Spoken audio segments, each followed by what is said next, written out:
Que no se han hablado en clases anteriores y bueno, dado la extensión del tema y la premura de tiempo, pues vamos a pasar un poquito por encima, tampoco vamos a entrar en detalle en ningún aspecto.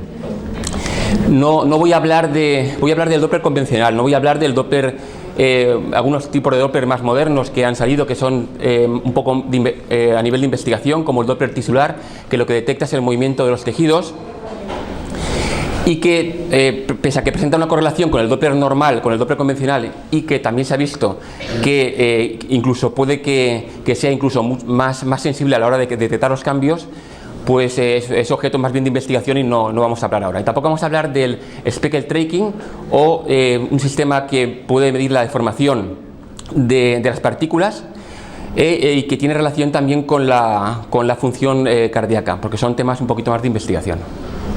Vamos a ceñirnos, por lo tanto, al Doppler convencional. Bueno, hay una serie de enemigos del Doppler, que son los movimientos respiratorios y la frecuencia cardíaca. Los movimientos respiratorios pueden producir una alteración de la diástole y puede hacer que no se pueda medir adecuadamente las medidas del Doppler. Esto es algo que hay que tener en cuenta a la hora de medir, porque muchas veces pues, puede ser causa de error. También es causa de error a veces la frecuencia cardíaca. Aquí vemos, por ejemplo, un feto en el que la frecuencia cardíaca pasa de 122 a 165 y en ese momento pues la diástole aumenta, o sea, aumenta la diástole y se produce una disminución del índice de pulsatilidad, con lo cual la medida es errónea. Y esto hay que tenerlo en cuenta porque puede causar error en la medición. Bien, y entramos en lo que es el Doppler en el primer trimestre. El Doppler en el primer trimestre pues tiene importancia a la hora de medir la translucencia nucal. Podemos ver la onda A del adductus venosus y vemos que en casos de fetos que tienen que son normales, pues la onda A es una onda con diástole presente. En el caso de fetos que tienen una translucencia nucal aumentada o que tienen una cardiopatía, pues podemos encontrar que hay una onda A ausente o reversa, y esto es signo pues, de aneuploidía o de cardiopatía.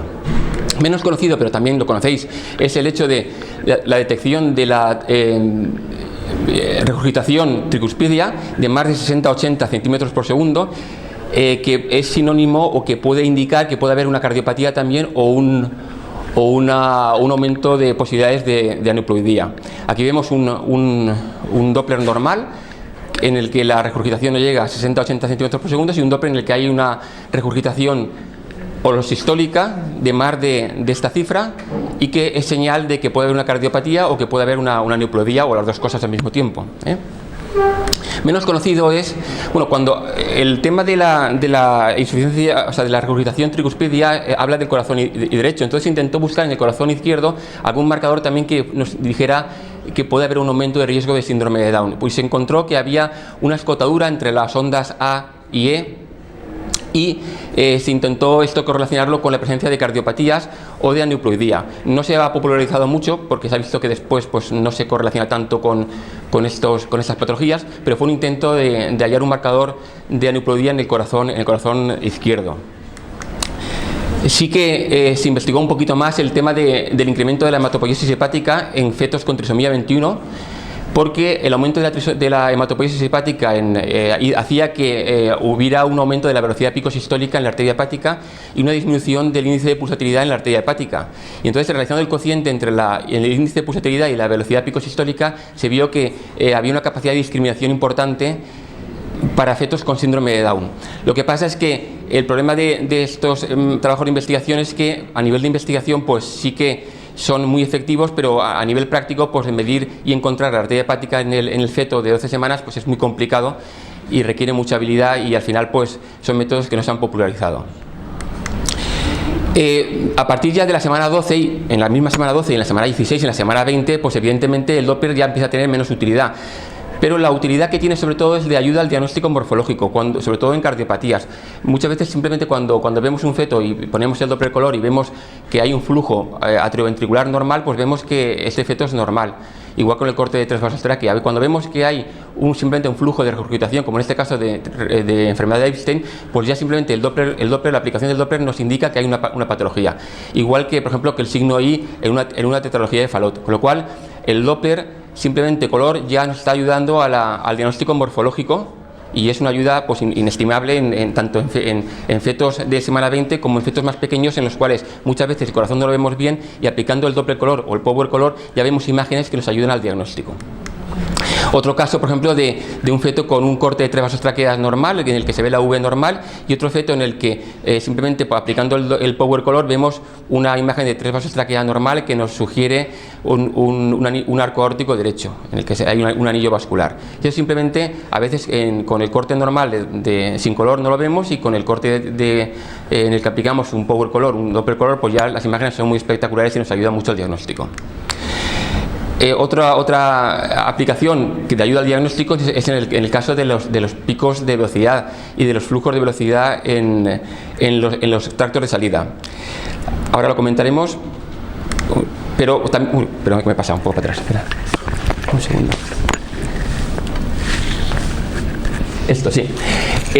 Por ejemplo, cuando vemos aquí un flujo normal aórtico y pulmonar y un flujo normal atrioventricular, pero si por ejemplo vemos esta imagen en el flujo del ductus, esto es sinónimo de un ductus, de una constricción del ductus, en el que se produce un aumento del pico sistólico, un aumento de la velocidad diastólica y una disminución del índice de pulsatilidad. En el ductus nunca tenemos que ver esta imagen. Si vemos esta imagen, pues estamos pensando que tenemos que preguntar al paciente si ha tomado antiinflamatorios, porque esto es patognomónico de la constricción del ductus.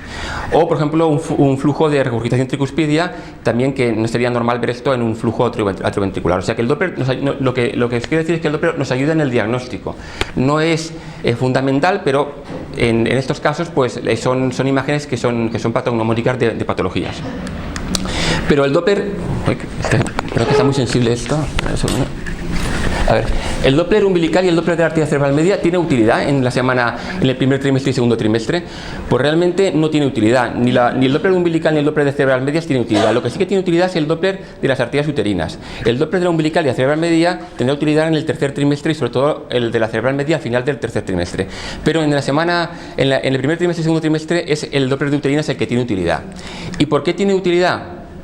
Pues porque nos permite predecir fenómenos de preeclampsia y de retraso de crecimiento siempre que sean precoces. Es importante comentar esta diapositiva, pues me voy a entretener un poquito más, porque el Doppler de las uterinas pues predice fenómenos que tienen relación con las alteraciones del flujo velloso, con patología del flujo velloso, que es la preeclampsia, y sobre todo la preeclampsia precoz. La preeclampsia tardía tiene otra fisiopatología.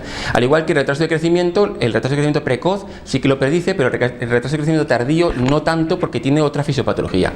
Y a su vez se puede hacer combinado con la toma de tensión, combinado con marcadores pro y antiangiogénicos, y cuando lo combinamos con estos marcadores la fiabilidad aumenta, igual que si lo realizamos en la semana 20 o 24 aumenta la capacidad de predicción, porque estamos más cerca del fenómeno patológico. Si hacemos la predicción en la semana 12, pues al estar más lejos la capacidad baja, pero nos da la ventaja de poder dar un tratamiento. Sabemos que antes de la semana 16 podemos dar aspirina. Si hacemos la predicción en la semana 20-24, aunque la capacidad de predicción es mucho mayor, no podemos dar tratamiento, con lo cual nos interesa hacerlo en la semana 12. En la semana 12 la sensibilidad para el retraso de crecimiento es del 40% y para la preeclampsia de un poquito más. Si esta predicción la hacemos en el segundo trimestre, pues nos va a bajar al 50%, se va a multiplicar por 2, va a ser mucho más efectiva, pero no vamos a poder dar tratamiento. Igual con la predicción de la muerte fetal. La predicción de la muerte fetal al final del embarazo no la predice, porque está relacionada con otras fisiopatologías. Sí que predice la muerte fetal cuando está relacionada con la preeclampsia y cuando se produce por debajo de las 32 semanas. Y lo que os he comentado antes, para el retraso de crecimiento tardío y para la preeclampsia tardía, no tiene la capacidad de predicción que para la preeclampsia precoz y para el retraso de crecimiento precoz, porque la fisiopatología es diferente. O sea que, en resumidas cuentas, el Doppler de uterinas nos sirve sobre todo si lo realizamos combinado con otros marcadores, nos sirve sobre todo si lo realizamos en la semana 12, porque podemos dar tratamiento, y nos sirve sobre todo si realizamos predicción de preeclampsia precoz y de retraso de crecimiento precoz. No tanto así el tardío, ni la preeclampsia tardía, ni las muertes fetales tardías, porque tienen otra fisiopatología diferente, como comentaremos después. Perdón, que se pasa esto muy rápido. Bueno, entonces, también tiene utilidad el Doppler para la función sistólica. La función sistólica realmente, para la función cardíaca. La función cardíaca realmente puede ser función sistólica, diastólica y global. La más importante es la diastólica. en el feto. En adultos quizás la más importante es la sistólica, pero en el feto la más importante es la diastólica. Pero hoy en día se quiere hablar más que de función diastólica, sistólica y global, lo que se pretende hablar más bien es de función temprana y tardía. Nos interesa realizar una predicción de la función diastólica y sobre todo de la función diastólica temprana. En ese sentido, para la función global, lo que el Doppler tiene utilidad en el índice de función miocárdica o T-index, que no es más que el tiempo de contracción isovolumétrica más el tiempo de relajación isovolumétrica partido por el tiempo de eyección. ¿Qué son cada una de esas cosas? Pues el tiempo de contracción isovolumétrica es el tiempo pequeñito, milisegundos, que pasa entre la entrada de flujo, entre el cese de entrada de flujo en el ventrículo y el inicio de la contracción ventricular. El tiempo de relajación isovolumétrica es lo mismo, pero al contrario es el tiempo que pasa entre el cese de la contracción ventricular, de la eyección, y el momento en el cual se inicia la entrada de sangre en el ventrículo. Y el tiempo de eyección es el tiempo de la contracción. Estos cocientes se ha visto que tienen relación con la función cardíaca, sobre todo el tiempo de relajación isovolumétrica. Pero en general, cuando hablamos de función global, el índice de función miocárdica nos es de utilidad. Lo único que pasa, el único problema que tiene el índice de función miocárdica es que cada grupo que ha realizado tablas de normalidad son completamente diferentes al otro. O sea, hay una variación interobservador y hay intraobservador bastante grande, sobre todo interobservador. Entonces, si hay un trabajo de hecho que habla de los valores de normalidad y hay 10 estudios de valores de normalidad y cada uno es diferente. O sea, no se parecen en nada. Entonces, con lo cual, esto limita mucho la utilización en la práctica del índice de función miocárdica. Y ya es difícil medirlo, y si encima no hay correlación, pues eso lo ha dificultado bastante. Una ayuda para realizar la medición del índice de función miocárdica es la aplicación de la variación del método de Hernández-Andrade, que es utilizar los clics de las válvulas. Para eso, lo que tenemos que, siempre para realizar el índice de función miocárdica, tenemos que utilizar un corte que tenga entrada y salida de flujo. El más utilizado es el de 4 cámaras, más bien 5 cámaras, en el que ponemos el cursor en la válvula anterior de la mitral, en la unión de la válvula anterior de la mitral con la pared de la aorta. En ese punto detectamos los clics de entrada y de salida, los valvulares, y ahí, medición entre la distancia entre esos clics, podemos hallar estos tiempos y realizar de forma más fiable la medición del índice de función miocárdica. Pero aún así, aún con estas modificaciones, es complicado. Para la función sistólica, pues tenemos también el índice de función miocárdica en la variedad de tiempo de contracción isovolumétrica, que es el aspecto que mide la función sistólica. Y tenemos otros medidores no Doppler, como la fracción de acortamiento y la fracción de eyección. Estos no son medidas Doppler, esta sí que es una medida Doppler, y también podemos utilizar, aunque en el feto no se utiliza casi, el gasto cardíaco, que es la velocidad media de paso, salida de los flujos aórtico y pulmonares por el área del vaso por la frecuencia cardíaca. Pero realmente esto es más bien una medida que se utiliza en adulto, en el feto no se utiliza, en el feto se utilizan esta y esta. Esta no es Doppler, fracción de acortamiento y fracción de eyección, y esta sí que sería una medida Doppler. Esto lo que mide es la función cardíaca sistólica a nivel de las fibras circulares y transversales. Las fibras longitudinales, que son un poco más fiables y más precoces, las mide otro método que vamos a comentar después, que es el TAPSE y el MAPSE. La función diastólica, como os he comentado, hay 3 formas de medirla. Uno es el índice de función miocárdica en su variedad de tiempo de relajación isovolumétrica, que se mide poco por la dificultad en medirlo. La onda EA, que realmente se está abandonando porque se ha visto que en la correlación con la función es muy baja, a veces sube, a veces baja y a veces se queda igual, con lo cual se está abandonando. Y lo que sí que se realiza es la medición del ductus venosus, que es el patrón estrella a la hora de medir función diastólica. También con el índice de función miocárdica, pero sobre todo el ductus venosus. Y lo que os he comentado, que lo que hoy nos interesa es la función temprana y función tardía, sobre todo la función temprana. Y función temprana, a fin de cuentas, esto es lo que nos tenemos que quedar, porque esto es lo que se hace hoy en día. ¿Cómo se mide la función cardíaca? Pues hoy en día prácticamente nos hemos quedado con estas 3 cosas. Con 2 medidas Doppler, que son el ductus venosus, sobre todo el ductus venosus, que es lo que más se hace, y con el tiempo de relajación isovolumétrica dentro del índice de función miocárdica. Y en medidas no Doppler, quedaros con estas medidas, porque esto es lo que más se va a hacer a partir de ahora, que es el TAPSE y el MAPSE. El TAPSE es una medida súper fácil de realizar, mide el corazón derecho, que es el que es predominante en el feto, y es simplemente medir la excursión, lo que llaman los ingleses tricuspid mitral, la excursión del anillo valvular, el movimiento del anillo valvular en sentido longitudinal hacia el ápex. Y esa tontería que es prácticamente este movimiento del anillo vascular hacia el ápex, que mide la función de las fibras longitudinales, que son las que se afectan de forma más precoz, esto es la medida más importante y la que más se va a realizar a partir de ahora, porque es súper fácil de realizar, es la más fiable y es algo que nos da mucha información sobre la función cardíaca, y además es una función cardíaca temprana. TAPSE y ductus venosus son las dos que más se van a realizar. Queremos ver si un feto tiene una función cardíaca adecuada, precarga cardíaca con el ductus venosus, esto para el que sea muy habilidoso, y el TAPSE para cualquier persona, porque esto es facilísimo de realizar. O sea que con estas tres cosas es lo que más se va a hacer, y sobre el TAPSE se ha publicado ya los primeros valores de referencia y se va a hacer muchísimos trabajos sobre esto, porque eso es el futuro. Esto y esto para ser el futuro.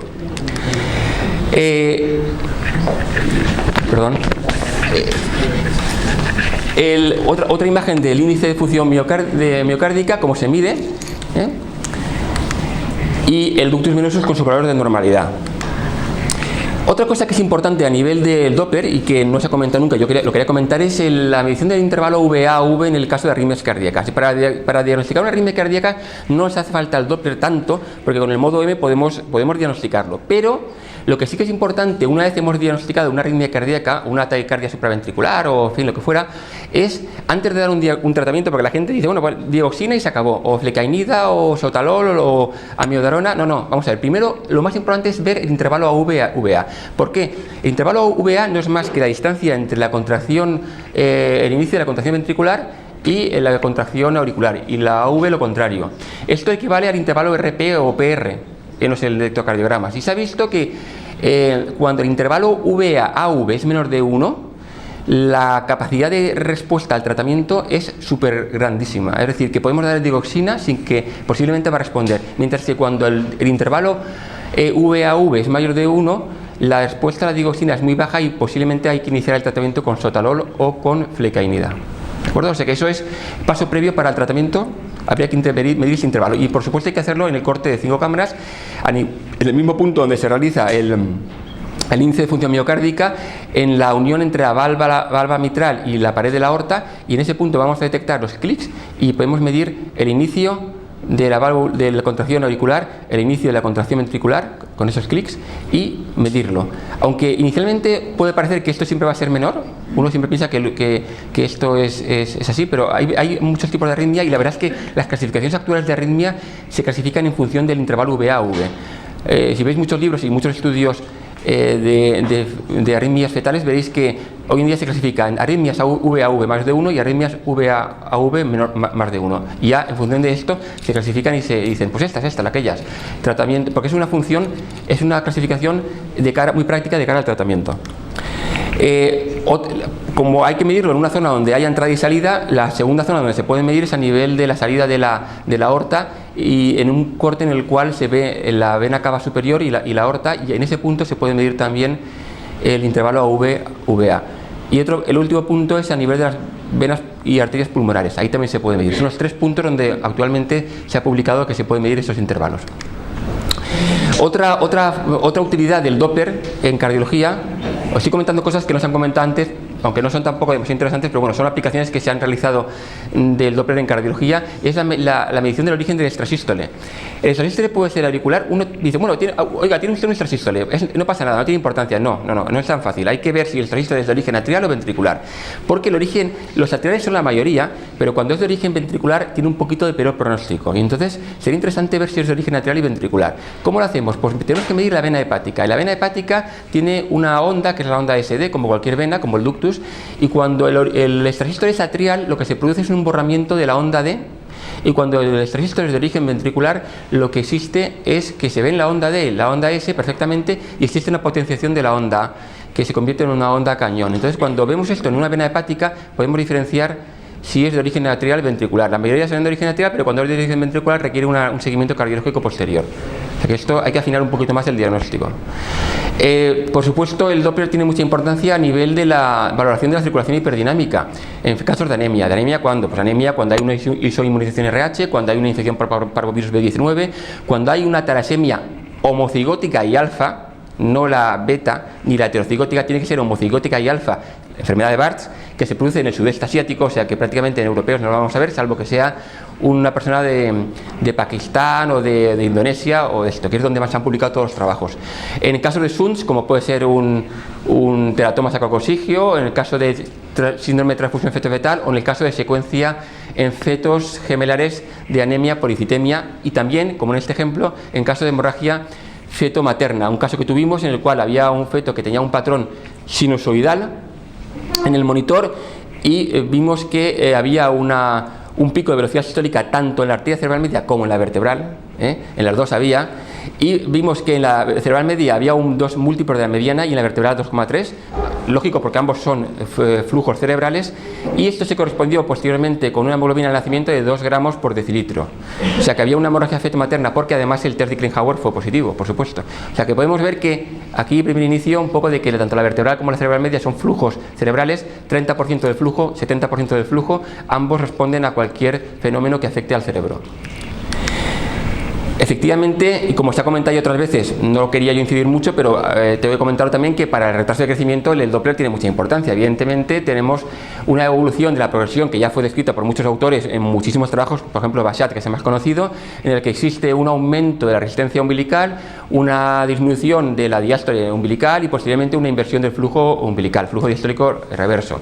En las arterias cerebrales lo que existe es un aumento, una disminución de la impedancia, y en las arterias y en las venas precordiales un aumento de la resistencia hasta que se produce una disminución del flujo diastólico y un flujo diastólico ausente. Eso en el retraso de crecimiento precoz. En el tardío es lo mismo, nada más que no llega aquí, sino que se queda un poco a mitad. Y aparte en el tardío lo que tiene mucha importancia es la vasodilatación cerebral.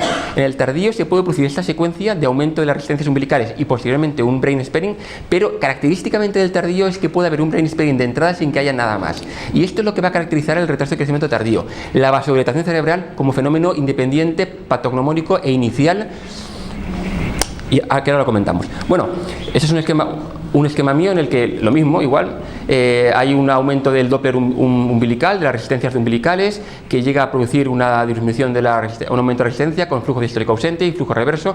En las cerebrales, tanto la cerebral media como la vertebral, se produce un aumento de la diástole, una disminución de la impedancia. Ya, sobre todo esto se suele producir cuando el flujo diastólico suele estar ausente, cuando es aumentado no llega a producirse, pero es significativo que cuando es ausente es cuando empieza a producirse. El último estadio se puede perder el fenómeno de brain spinning cuando es un estadio premortem y volver atrás. Puede volver a haber un flujo con aumento de resistencia. En las venas precordiales, sobre todo en el ductus venosus, por lo que se produce es un aumento de la resistencia hasta que ésta se hace ausente o inversa. Aunque esto es así, hay famoso trabajo de Julian Terseide que dice que este fenómeno evolutivo no es el único y que podría haber otros fenómenos evolutivos tan frecuentes como ese. Es el único trabajo que habla de esto, hay que tenerlo en cuenta, pero, hombre, tenemos el trabajo que dice que hay muchas formas de evolucionar y tenemos cientos de trabajos que dicen que hay un patrón predominante que es el patrón conocido por todos. Seguramente tiene razón la autora, que no es tanto como se había dicho antes, pero tampoco creo que sea tanto como ella dice, porque ahí el trabajo de verdad es que si lo lees con detenimiento hay cosas que no acaban de cuadrar. Entonces yo creo que sí que probablemente la evolución sea como se ha dicho clásicamente, pero no en la proporción que se ha dicho, sino que hay muchas circunstancias en las cuales se producen variaciones y hay que tenerlo en cuenta. Bueno, la cuestión es que sea como fuere, al final lo que tenemos duda es cómo acabar el embarazo. Hay dos escuelas, una escuela norteamericana que sobre todo se fija en el Doppler umbilical y en el monitor, y habla de que, bueno, mientras el monitor esté normal vamos a aguantar el efecto hasta la semana 32, aunque incluso el Doppler sea reverso. En la 32 acabaremos cuando es reverso y en la 34 cuando sea ausente. La escuela norteamericana se basa sobre todo en el Doppler umbilical. Tiene razón porque es un Doppler muy comprobado a lo largo de los años y ellos dicen que no hay evidencia de que nada más sirva para nada. Y después está la escuela europea que tiene en cuenta mucho el Doppler del ductus venosus, ¿no? y el Doppler del istmo aórtico. Y en función del istmo y del ductus, pues bueno, dicen de acabar incluso antes de las 32 si el ductus venosus se produce un flujo diastólico ausente o reverso. La cuestión es que al final, sea como fuere, hay una duda entre la 26 y 32, esto está todavía en discusión. Y ni los estudios que se han realizado, el GRIT antes de la 34 y el Digitat por encima de la 36, pues la verdad es que han ofrecido mucha luz. Está todavía la cosa en discusión entre la 26 y 32 cuándo terminar. Hay muchos protocolos y bueno, podemos escoger o bien el protocolo un poco americano, el protocolo un poco europeo. protocolo americano y europeo, y bueno, pues tenemos, la verdad es que no creo que haya nada absoluto, y lo que tenemos es que individualizar el tratamiento y ser un poco precavidos a la hora de terminar el embarazo. Quiero hacer mención al istmo aórtico porque yo considero que es algo importante, porque el istmo aórtico no es más que el espacio que hay entre la salida de los troncos cerebrales y la unión con el ductus venosus, y ese istmo aórtico es una zona especial de importancia porque cuando se produce un aumento de la succión por parte del cerebro, cuando el cerebro, la vasodilatación es tan brutal que lo que hace es que chupa tanta sangre del cerebro que se produce una succión de ese espacio que hay entre los grandes troncos y la unión con el ductus, y entonces se produce una caída de la diástole de forma que se hace ausente o incluso reversa, de forma que podemos reclasificar el brain sparing como un brain sparing normal con istmo aórtico normal, o un brain sparing en el cual el istmo aórtico ya está afectado y se produce un flujo ausente o reverso, que lo que confiere es un grado más de gravedad. El istmo aórtico se puede medir a nivel de cortes longitudinales o a nivel de cortes transversales del 3 vasos tráquea. Yo creo que es más fácil medirlo a nivel del corte de 3 vasos tráquea, es más fácil que eso ya cada uno, pero bueno, aquí se puede medir con mucha facilidad, y simplemente tenemos que ver si existe diástole o hay ausencia de diástole, o la diástole es reversa, que lo que añadiría es un grado más de gravedad, como este ejemplo de Figueras, que dice que el istmo aórtico se afecta un poco a caballo entre la cerebral media y el ductus venosus, ¿no? 14 días antes de la extracción fetal, el ductus venosus 6 días antes y la cerebral media pues 20 días antes. Es un poco un factor que se afecta a mitad caballo. Bueno, como no os tengo que hablar del Doppler de actividad vertebral, no voy a callar, tengo que decir algo. Entonces, voy a presumir un poquito, dejarme que presuma un minuto solamente. El Doppler de vertebral es una invención nuestra, pero bueno, pensamos que tiene utilidad, no que va a ser mejor, pero por lo menos es una alternativa a la cerebral. Esta es la forma de medirlo en lo que hemos llamado el signo del checkmark, que no es más que la unión entre las vértebras y el hueso occipital. En ese punto, en ese triangulito, en ese puntito, ahí vamos a encontrar la vertebral siempre. Bandeando de izquierda a derecha, la vamos a encontrar. La forma de medirla es una onda muy parecida a la cerebral media, y después de publicar 10 trabajos en el Medline, y en fin, hemos publicado ya todas las referencias, hemos publicado que existe brain sparing, que existe, bueno, todo está publicado. Al final, el resultado final, si se enchufa esto, que estas diapositivas siempre tardan un poquito más, a ver, tarda un poquito, al final se pone. No, le doy otra vez. Es que está tardando un poco, no sé por qué. Ya, por fin. Bueno, esto es medidas que yo he tomado de la teoría vertebral. Como veis, se parece mucho a la cerebral media. Tiene esta forma así un poco que para arriba para abajo, así un poquito. O sea que realmente es igual, es una copia de la cerebral media. Y estos son fetos con flujo diastólico ausente. Fijaros que estos flujos con flujo diastólico ausente, los negros son los que se han muerto. Todos tienen un índice de pulsatilidad muy bajo. Y cuando comparamos lo que ocurre en la vertebral, en tanto el índice de pulsatilidad y el índice de resistencia, con lo que ocurre en la cerebral media, que es la de la derecha, vemos que no hay diferencias significativas, es decir, que hace lo mismo. No es que sea mejor, pero hace lo mismo, vamos, por lo mismo sí que lo hace. Y bueno, pues ya veremos con el tiempo si en algún aspecto supera o no, y si no, pues se quedará como una alternativa. En el caso del retraso de crecimiento tardío, lo que os quiero comentar es una cosa muy importante que os meta en la cabeza, que el factor importante del retraso de crecimiento tardío es la vasodilatación cerebral. Eso es el dato importante del retraso. Porque, bueno, diréis que en el precoz también ocurre vasodilatación. Sí, pero ocurre vasodilatación como fenómeno evolutivo de un proceso de degeneración, de avance del retraso de crecimiento. Mientras que en el caso del retraso de crecimiento tardío, esto ocurre como algo característico. ¿Por qué ocurre como algo característico? Bueno, y es tan importante que hoy en día el retraso de crecimiento tardío se clasifica en función de dos tipos. Hay un retraso de crecimiento tardío en el que se produciría un aumento de resistencias umbilicales y después la vasodilatación cerebral, y un retraso de crecimiento tardío muy importante en el que solamente se produce una vasodilatación cerebral sin que haya anomalías umbilicales ni de ningún tipo. No solamente eso, sino que puede haber una vasodilatación cerebral con un peso normal. Eso es el concepto nuevo. La vasodilatación cerebral está indicando que el feto está notando que no le llega suficiente nutriente, que él lo nota, aunque nosotros pensemos que sí que le debe llegar, él nota que no le llega. ¿Por qué? porque existe un desequilibrio entre la oferta y la demanda. Mientras que en el caso del retraso de crecimiento precoz existe una disfunción placentaria, una posterior disminución del espacio intravenoso, un Doppler umbilical aumentado, en el caso del retraso de crecimiento tardío no ocurre una disfunción placentaria, aunque puede haber un poco. Lo que ocurre es un desequilibrio entre la oferta y la demanda. El feto nota que aunque tiene una placenta normal, esa placenta no le está enviando lo que él pide. Y como no le está enviando lo que él pide, aunque la placenta sea normal, él responde diciendo: no me encuentro bien, tengo una vasodilatación cerebral. Y produzco una vasodilatación cerebral porque no me encuentro bien, aunque tenga un peso normal. No te digo ya si el peso es pequeño, pero con peso pequeño o con peso normal, ese feto está diciendo que no se encuentra bien. Y produce una vasodilatación cerebral y un retraso de crecimiento tardío. Tanto es así que esta vasodilatación cerebral implica un riesgo fetal, aun con peso normal. Los últimos trabajos publicados por el Clinic y algunos que vamos a publicar nosotros también, lo que están diciendo es que pese a que el feto puede tener un peso normal y está en los percentiles normales, está en riesgo. Y de hecho se ha visto que fetos con peso normal, incluso fetos con peso pequeño más todavía, con el paso de los años se ha visto que tienen anomalías en la resonancia y anomalías en los test neurocognitivos.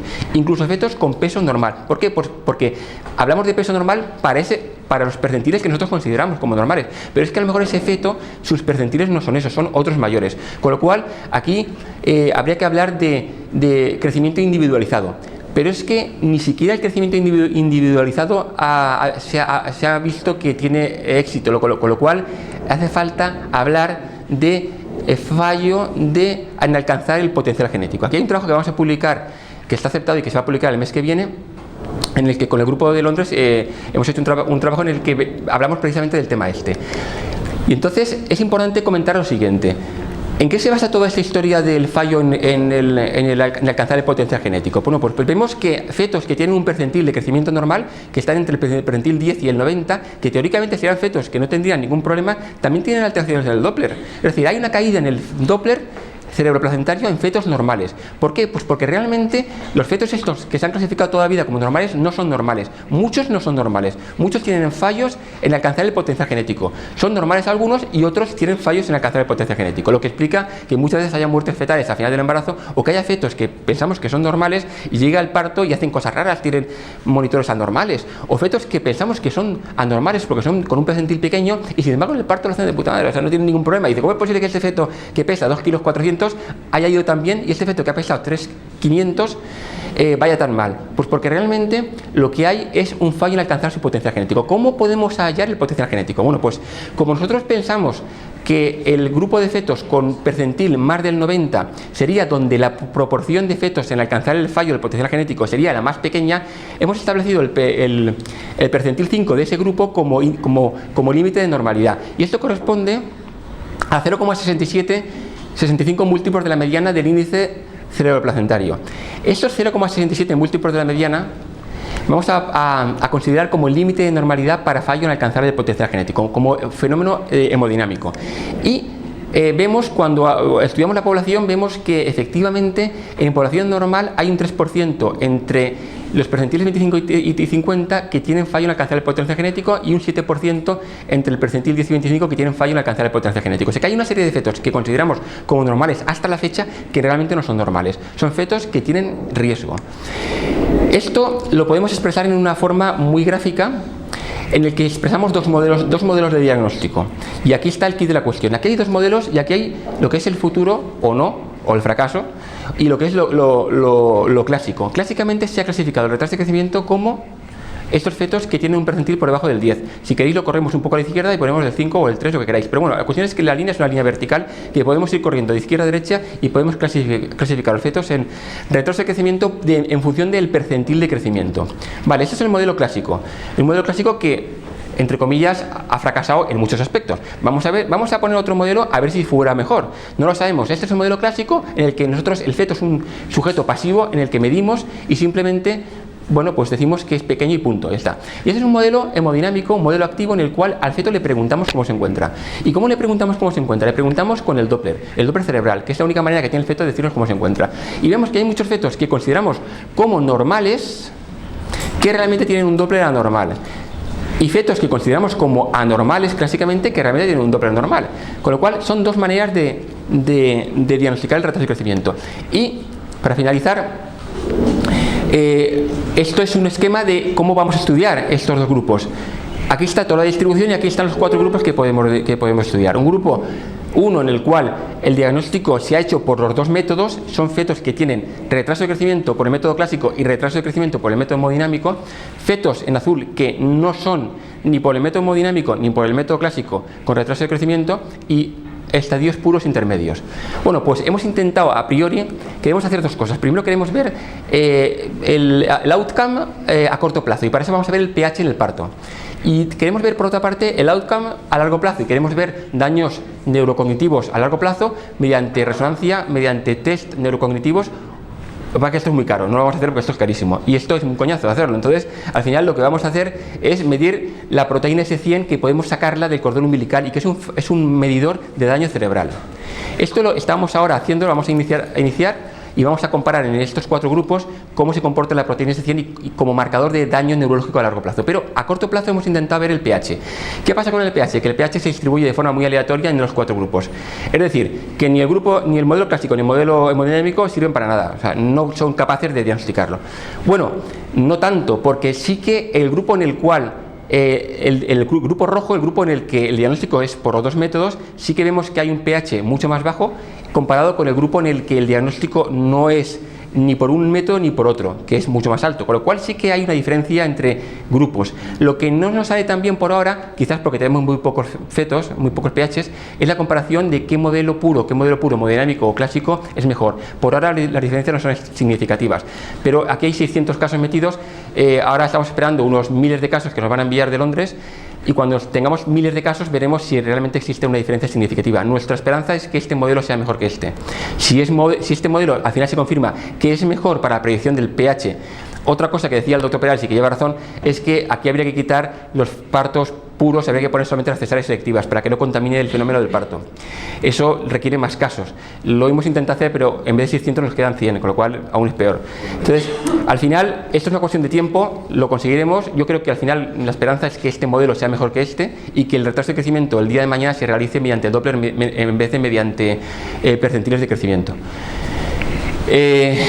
También el futuro es medir la proteína S100, como hemos comentado, que nos da un marcador de daño neurológico, y esperamos que en este grupo de daño hemodinámico la proteína S100 esté más afectada que en este grupo. Y con eso pues termino. Gracias.